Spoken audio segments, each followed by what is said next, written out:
This week on the WriterCon podcast, I joined a writer critique group several years ago, and I was more of a bystander. I would bring things, but I really was mostly just watching and listening and admiring the other writers in the group.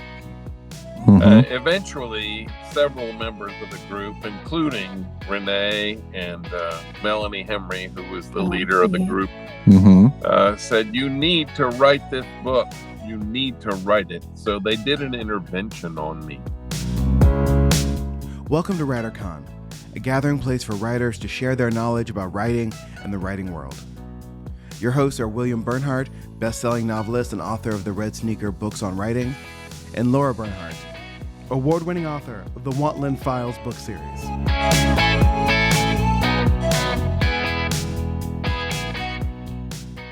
Hey there, writers. Merry Christmas from me and Lara and Jesse. This is our last new episode of the year. Next week, on New Year's Eve, we'll release a classic episode. Actually, we're combining two interviews that we did with Erin Heinecke a while back. She is a movie and TV agent and former WriterCon speaker, but she's one who really makes deals for writers, and great ones with major studios. So these are wonderful interviews, and I hope you will enjoy even the second time around. Given the huge upsurge in book to movie deals recently, this seemed like a good choice for New Year's Eve. But today on this podcast, we're talking to Santa. Lara, are you ready for Christmas?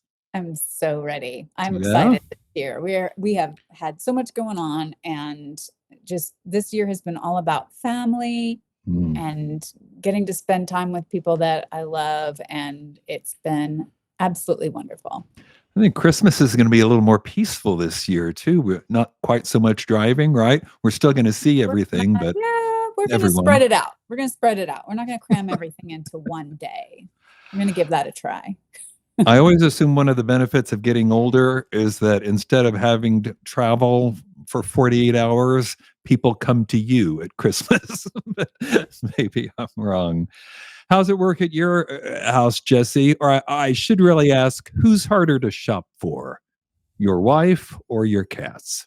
Definitely Michelle. Because the cats don't care. The cats are happy with the boxes any gift comes in, so they get a gift on an almost daily basis in this house. So I know why he asked you that question instead of me, because he knows the answer. You have to stop buying stuff for Bustafer. I think he has more square footage in the house right now than we do, actually. So. And I just got him a play space for outside. So he just continues to get one good thing after another. Sounds like a good Christmas to me. He's a spoiled baby. Well, our interview today is with Dan Short. Dan Short, you'll hear more about this later, but basically he left the corporate world to follow his calling, which was to give a gift to children and adults alike by becoming Santa Claus. He has fascinating stories of his years as Santa, some moving stories about his years as Santa, and now you can read about them because he's collaborated with our old friend and WriterCon co-founder Rene Gutteridge to produce a lovely book called The Santa Claus Chronicles. What could be better on Christmas Eve? We'll talk to Dan later, but first, the news.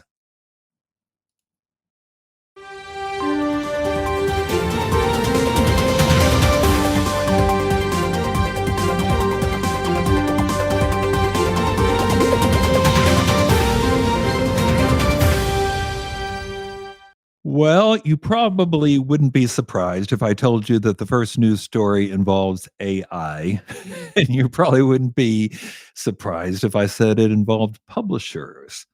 But you might be surprised if I told you there are assertions out there that Big Five publishers, including Penguin Random House, are now using AI, quote, to analyze book manuscripts for market potential and reader engagement.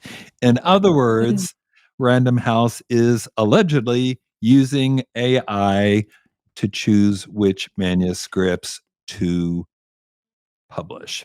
And there's been a white paper released on this subject. There'll be links to it in the show notes. We don't know everything about this and exactly what they're doing and not doing.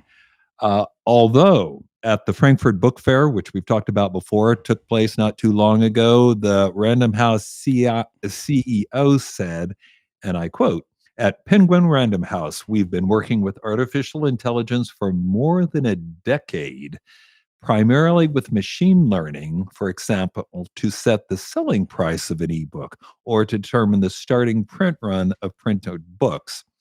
End quote. Begin commentary. Or in other words, what he's saying is he's using computer analysis to decide how well a book is going to sell and what they should charge for it. But he didn't actually admit to using AI to choose which books they're going to make money from. But it seems to me that these two are pretty closely related to one another. Jesse, you're a tech expert. What do you think? Listen, like more enthusiasm. Yeah, it's Christmas. I'm all for like AI helping people do their jobs easier. What I don't like is when AI is used to like stop people from doing their jobs or doing the hard work of choosing correctly and, you know, actually looking at the things they're selecting, right? AI is a great filtering tool, right? But it shouldn't be the tool. Well, I think the suggestion when they talk about pricing and print run is that basically the computer can do a better job of choosing what they can publish profitably than people can. Yeah, well, I guess my question is like, is the algorithm set to make the most money, or is it set to price the book so it sells the most copies, right? And those are two different things sometimes. Mm-hmm. And, you know, and again, if the people are training the AI to make them the most profit, that doesn't necessarily mean it's the best for the consumer and or the author of the work. That's definitely true. And it's going to see an unexpected hit. You know, sometimes books just catch fire and surge. Yeah. And I think that's something that can be predicted by human or machine. That is such a good point. I mean, The Fourth Wing, the start of that series, is going mad now. And granted, they had an established author, but I don't think anyone could have predicted that it would explode the way it has this year. But I suppose that doesn't mean the AI couldn't possibly have picked it. I don't know, Lara, I saw you making really disgusted faces when I went through this story. What do you think about AI picking who gets published? I don't love it. I just don't love it. You know, we had an article in the WriterCon magazine where we talked about how AI doesn't do a great job writing. It can't put emotion into things. It's just, and I don't think that it can pick for us what's going to resonate with audiences, what readers are going to feel drawn to, what's going to hit just the right nerve. I just don't think that it can. And I'm totally with Jesse here. There are great uses for it. We love having, you know, auto predict in our email and in our text to speak. Some of us gripe about it, but some of us really enjoy having these features available to us and where it can save us time and make life easier. That's great. I don't think it's creative, and I don't think it can replace the human soul. What's going to appeal to people's heart? Is it a cost-cutting measure? I mean, you know, if Random House is going to have AI pick its books, they can let go a lot of editors. And I don't love that either. Yeah. All right, news story number 2. This has to do with Wattpad.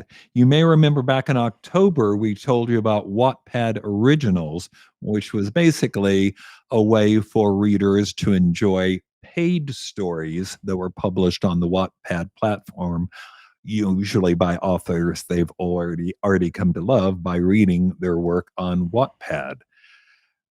Now they're developing something called Wattpad Premium for subscribers who want to pay $5 a month, and they'll get access to 5 curated Wattpad originals for free. So basically, it's like Audible or all the other people are trying to sell you subscriptions.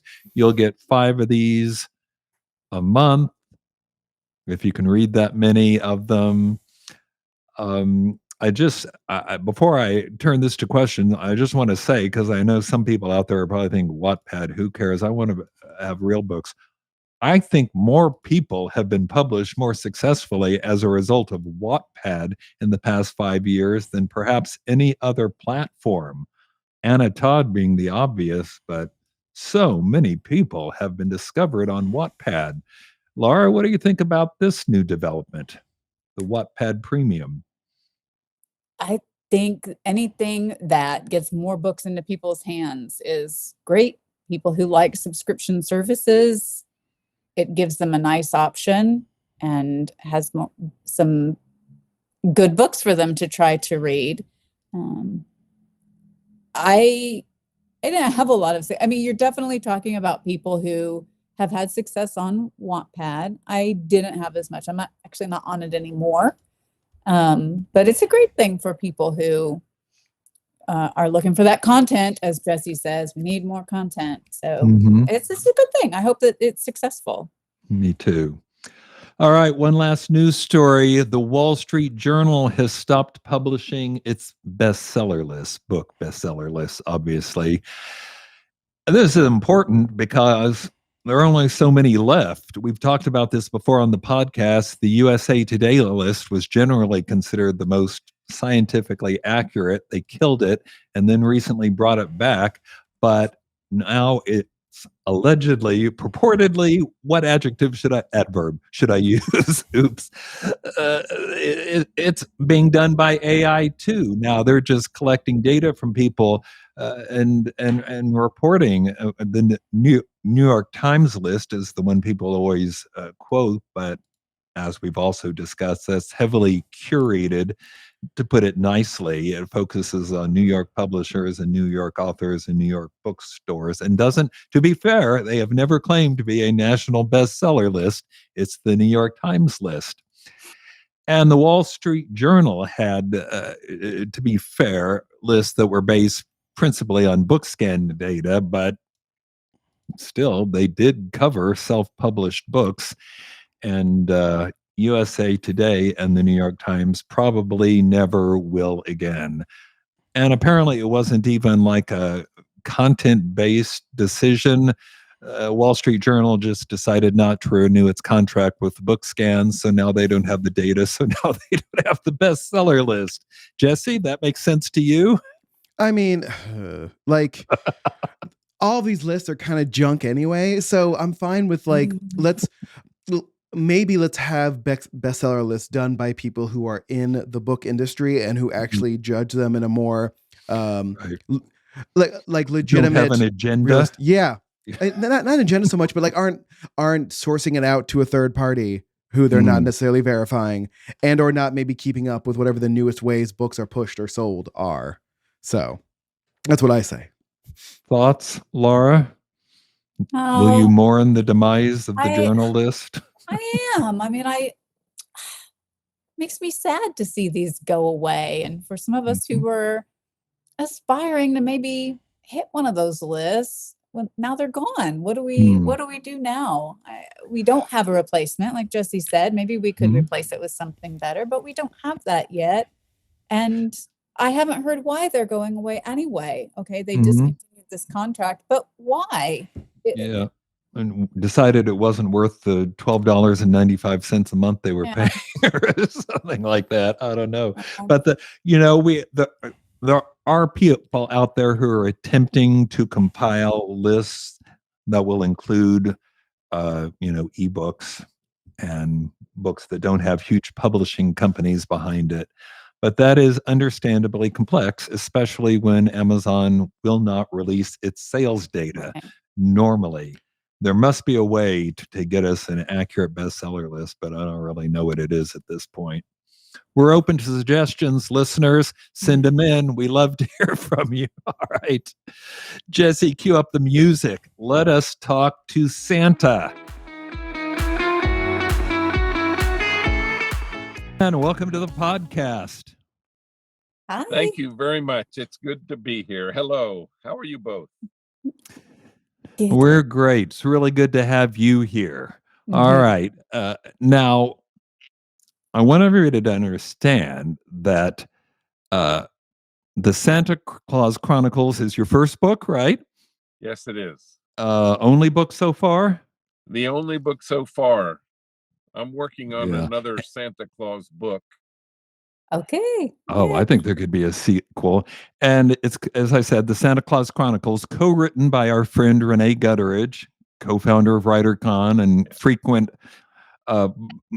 appearance person. There must be a better word for that. Frequent co-host on this podcast. Anyway, tell us the story. I know you've worked as a Santa for many years yet, but how did this book come about? Well, I joined a writer critique group several years ago, and I was more of a bystander. I would bring things, but I really was mostly just watching and listening and admiring the other writers in the group. Eventually, several members of the group, including Rene and Melanie Henry, who was the leader of the group, said, "You need to write this book. You need to write it." So they did an intervention on me. They told me that Rene and Melanie Henry, of course, are also important hosts at WriterCon every year, and part of the spiritual or inspirational section. So this all makes sense to me. And you ended up co-writing the book with Rene, right? I did. Yes, she made an offer that I could not refuse. Dare I ask, what was the offer? Well, she told me Just that she I'll would do never it. help me again unless I finally said yes. And so I took her up on the offer, and I'm very glad I did. That's a stern approach. So what was the process like? What was it like working with a co-writer? Because I haven't done it yet, but I'm thinking about giving that a try. Well, I have no previous experience, but it was very good. She's a very easy person to work with. She's very encouraging. She was very laid back. It was more like she would guide me. There were several places, certainly, where her suggestions from a technical point of view were very useful and helpful, because she's got a lot more experience, and that helped the book a lot. And then there were the other advantage, I think, was that I had someone who had a critical writer's mind, who could read my stuff and beyond the humor, or get beyond the poignancy, and help it move better. And so I was very grateful to have that plus guy. Such experience. Renee probably at that point had written more than 20 books published by major publishers. Exactly. So you grabbed the gold ring. Well, and that's an invaluable resource. No, I was very fortunate. No doubt about it. I think it has been my good fortune to be in that critique group, and to know those women, and to know the other writers in that group.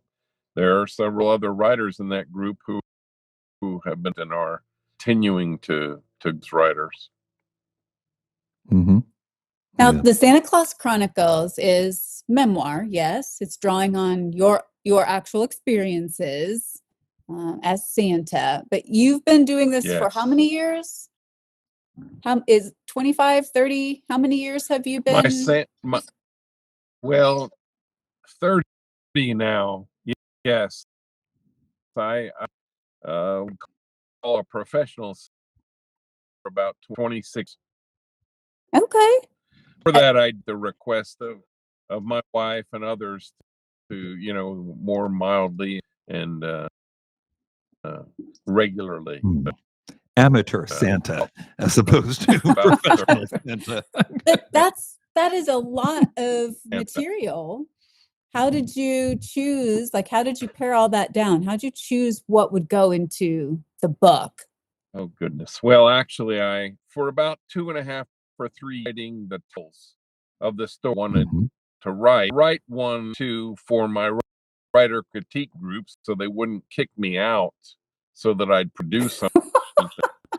But I was hesitant to publish and get serious about it. So I ended up with about 50 titles. And paring it down was more of a process of my own feelings, my own familiarity, and the impact that those particular stories had on me. Well, maybe we should roll this back to before the book, and tell us how you got started as Santa. You mentioned your wife. I'm going to guess she felt there was a perhaps physical resemblance that you could work with, maybe. Is that how this got started? Well, it's interesting. No, actually, I was very businesslike. I had a salt and pepper, very business, was trained and businesslike. I went shopping because she loved to shop and I loved her. And so I would accompany her on these shopping trips. We were at Quail Springs Mall one Christmas season, and I had done my duty, which I felt loving duty, but my duty. And I asked her permission if I could just sit and watch Santa for a while, just have some relief from the shopping part. And when I did, it opened up the whole world to me in terms of my current life. There was a Santa who I fell in love with. He was so gentle and so sincere and so personal with every child. He invited them into his presence gently, sincerely, and I watched these children become enthralled and feel safe. And I thought, this is marvelous. I have got to know how to do that. I would love to. I watched that man for 5 years. I would go for 2 hours at a time, several times a season, and hoping and wishing that someday I could do it. And finally, I was standing behind him away from his view so that I could see the faces of the children. I never had gotten that close before, and I had never disturbed Santa before. But he got up to take his break, and instead of turning to the sunglasses hut to take his break, he turned towards me, walked towards me, and I thought, Santa's coming to talk to me. And I stuck out my hand to shake Been a good his boy. hand, and he greeted me and he said, hello. I said, Santa, I love watching you work. And he said, I know, I've noticed. So, well, yeah, after 5 years, that's getting a little stalkery, I think. Do people stalk Santa? Oh, well. Then he asked me if I ever thought about doing this. And I said, I would love to do this. Phone number on a little pad and said, Claus, take a break after Christmas, but invited me to call in the middle of January. And that's how it. And he hooked you up. Wow. Beautiful story. I absolutely love that. And, I think we talk so much about how things happen at the right time. So you're talking about for 5 years, it was an idea. It was in a developmental stage. I think we can all take that to heart. We don't have to rush. It's okay if things take a little time. That applies to our books too. Things happen in their season, when they're supposed to. I absolutely love that. How would you? Do. I agree with you. Yeah. How would you? So when you're choosing these stories, I mean, a lot of our listeners are writers, and for someone who's wanting to maybe not necessarily write memoir like you did, but if they want to take their life experiences and bring them to a book, which I think most of us want to do, but we also hear that old adage, just because something happened to you doesn't mean it's interesting or that someone's going to read about it. Others, So how do we, to other people, it's not necessarily, it's your life, but maybe not going to be that interesting to someone else. So do you have some advice on how people can take those experiences and make sure that they bring them to their story in a way that's going to be engaging and offer some universal appeal? Well, I guess there's a lot of hope in that. One of the things that happened to me right after I became Santa the very first year was that so many of our friends wanted to hear some stories about my experience. I had been assigned my first 2 years to a big mall up in Iowa City, the Coral Ridge Mall. And of course, I was very cautious that first year, worried that I was going to ruin some poor child's life with something I said or did or didn't do properly. But when I got back, literally the night after we got back, and Christmas had passed the previous day, they had arranged for me to sit in a rocking chair in one of their homes, and about 20 of our friends attended me and asked me to tell stories. So really the stories began right away without any review, without any kind of evaluation. And so to some extent, that was my first evaluation. And there were some stories that hit better than others.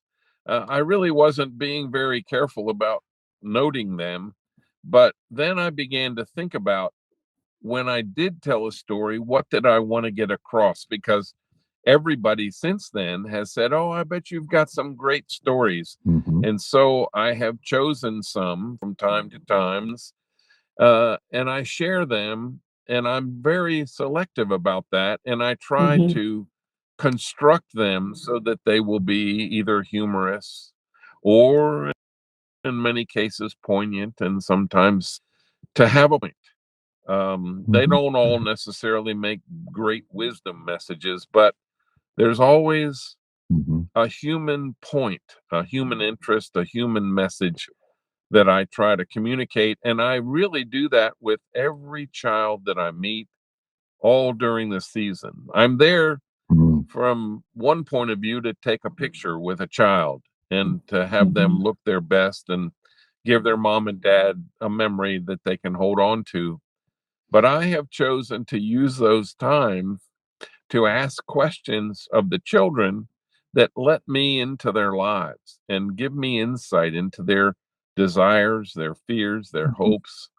And I use those moments to teach. And it's really, I didn't expect that I would do that, but it's really also the way that a lot of stories emerge.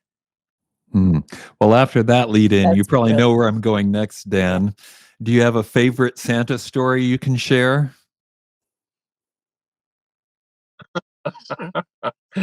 Oh my goodness. I mean, I would ask for 5, but since I'm sticking, maybe 1. We got a time issue. Let me think quickly. That the story that's been placed in my book first, and I did not choose the positioning. The publisher chose the positioning, and I'm not sure that I really have ever agreed with that positioning, because it's a beautiful story, but it's a very poignant story. I got a call on a Friday night. I was not due to be Santa for a whole week at North Pole City. The season had not started for us, but I got a call on a Friday night from Rosanna, who was the manager of the design department at North Pole City. And she said, "Santa, I know it's late." It was about 9 p.m., but we had a special request today. A mother called us and asked if we could make a special time for their daughter and their 2 other children to meet Santa. The daughter had been ill with cancer and diagnosed since she was 2 years old, and she was 5 now. And she had been struggling, and she had been declining. But she also perked up when she went to Sam's and tasted all the different samples that they handed out. It was sort of a highlight for her. And when she got out for that, she loved it. Well, the mom asked, and Rosanna said she would check with Santa, and we did that. The next day I arrived a little before the family did, and Rosanna had decorated the set, had created the sleigh, and had put aside some toys from the store for all three children. And when they arrived, this little girl, this beautiful little girl, was frail, bald, and dressed beautifully in a little red dress with some lace, and she had little black patent leather shoes and some socks that had lace at the tops. And she had the most beautiful little smile. Well, I met her, and I met her brother and sister, and we had a grand time. And I got a big hug from her, and I wished her well and told her Santa loved her. And then just before Christmas, I got a call from the mom, and mom had said that she had gone to heaven. And mom had wanted me to know what their conversation was just shortly before she died. She asked her mother and dad, "Do you think it'll be as much fun sitting on Jesus' lap was sitting on Santa's lap?" And the folks said, "Oh, yes, of course it will." So that was probably the most powerful, poignant one early on that I got. But there are so many of them. There are so many funny ones. Yeah. I I had a think little this is boy the first just time I've yesterday came cried on in. the podcast. Oh my goodness. We're not going to That's what the top that season is all story, about. except to say, people, you really need to get Oh. out and read this book. You'll be so glad you did. What do you think, Dan? Can we have a sequel, Okay. Chronicles 2, someday? You know, I'm writing some stories now. I don't know whether it'll be Chronicles 2 because unfortunately my book is going out of print. Our book is going out of print because the marketing department at our publisher was terminated within a month of our getting the book signed. So we didn't get very much extension for it. But we think we might get the rights to the name and maybe the artwork even. And if we do, we may repeat Chronicles and do 2. But I am writing several more stories, and I don't know how they'll appear, but they will hopefully be published at some point. I'm sorry to hear that, Dan. I will tell you, though, because I just checked that the book is on sale at Amazon and probably other places as well. And if we need to find a publisher Yes. in the future, we know a lot of them because they Please come to come talk to WriterCon us. every Yep. year. Okay. Dan, Great. thanks so Good. much for making this special Christmas episode even more special. Okay. Absolutely wonderful. Thank you. See you again soon. Thank you very much. Merry Christmas. Merry Christmas.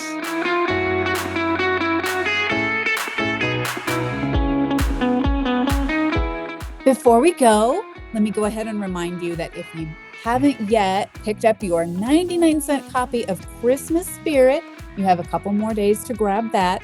And don't forget about Christmas Tapestry, also special price for the holidays. And it is full of some very sweet and holiday-themed stories written by some terrific authors. And we can't end the episode without talking about our holiday issue of the WriterCon magazine. It is full of inspirational and informative articles for aspiring authors everywhere. You can read about best gifts for authors, best gifts authors can give to themselves. How are you going to market your book during the holidays? And we even have an interview with Santa. So don't miss out on that. Go to Substack and find the WriterCon magazine and subscribe today. You can subscribe free but you don't get the magazine. And let's go but you get some lovely pay posts. a little bit, but it's worth it. It's not that much. It's worth it. Oh yeah, you get the posts. But paid subscriber to get the magazine, and as she indicates, it's a bargain. I think my favorite article in this episode is the one about how to write. Well, this sounds kind of cheesy since I contributed to this, didn't I? But it's true. The article about how to write a Christmas story and how it differs from other kinds of short stories. I like that a lot.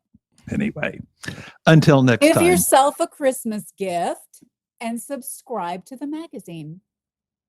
Or your best friend who's also a writer or Why not wants both? to be. Two things can happen.